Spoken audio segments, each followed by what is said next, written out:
Storytelling actually predates writing. It's the oldest form of human interaction that there is. From the earliest cave paintings, rock art, oral traditions, to the griots who told stories of their tribe, to social media today.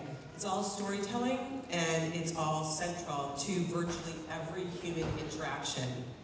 It's probably, I was thinking, it's probably as crucial to separating us from the animals as opposable thumbs, if you start thinking about it. From priests explaining the floods of the Nile, all the way to the Trojan horse and the war that it brought.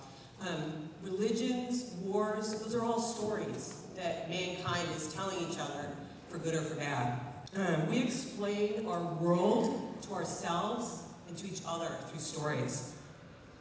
And they bring an understanding and a meaning to human existence. And so that's why we're here today.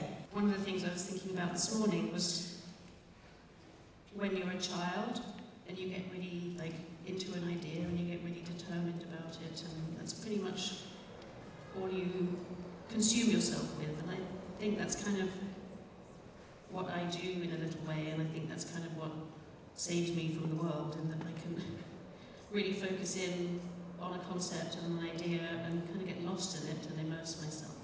For me as a photographer, I want you to be hungry as you see this. You know, it has to be delicious. At the end of the day, we want to make this image as delicious as possible.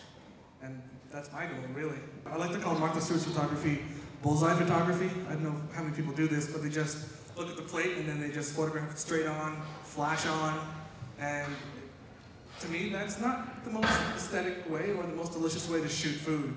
Now, as you see with this setup, and you may not know this, but I'm actually shooting with one light, and the light is actually behind the subject. So most people would shoot the food, you know, with the camera, and the flash would be shooting the food as is. As you can see here, I'm actually using this as a backlight. So we're getting some nice glisten. You get more texture when you have the light in the back. And this light doesn't have to be a flash. It could be a window. It could be a softbox. It could be anything, really. But just think about how you're gonna light that dish to make it even better. Now, for me as a photographer, what I'm looking at is are things well lit?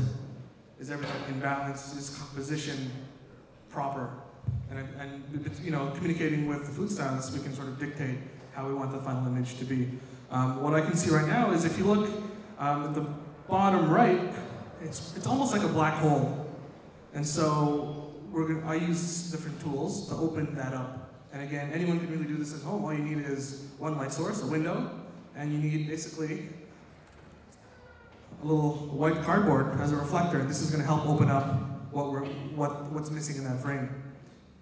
So, John, you mind if I sneak in here? I'm just going to show people what a little bit of fill can do.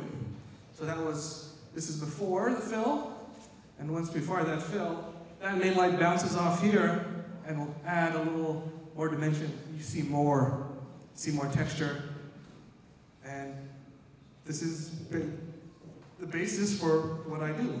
Easy, right? Anyone can do it. So this would work by a window as well? Oh yeah, any light source whatsoever. The reason I brought this is because I didn't know what the lighting was, but I shoot natural light as well, and I always have one of these because otherwise there's too much of a gradient. This really fills in that lower end that would be black otherwise.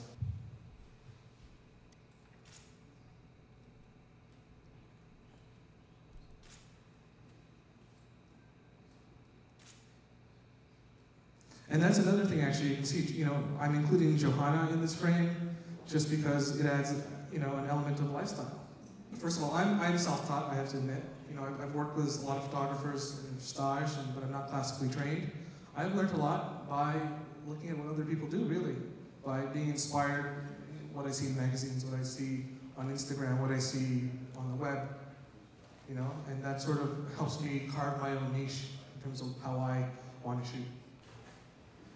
Immerse yourself in as much visual imagery as you possibly can, of any description. I mean, and find out what it is about certain images that reach out to you and you find work for you, and try and figure out what it is about that works.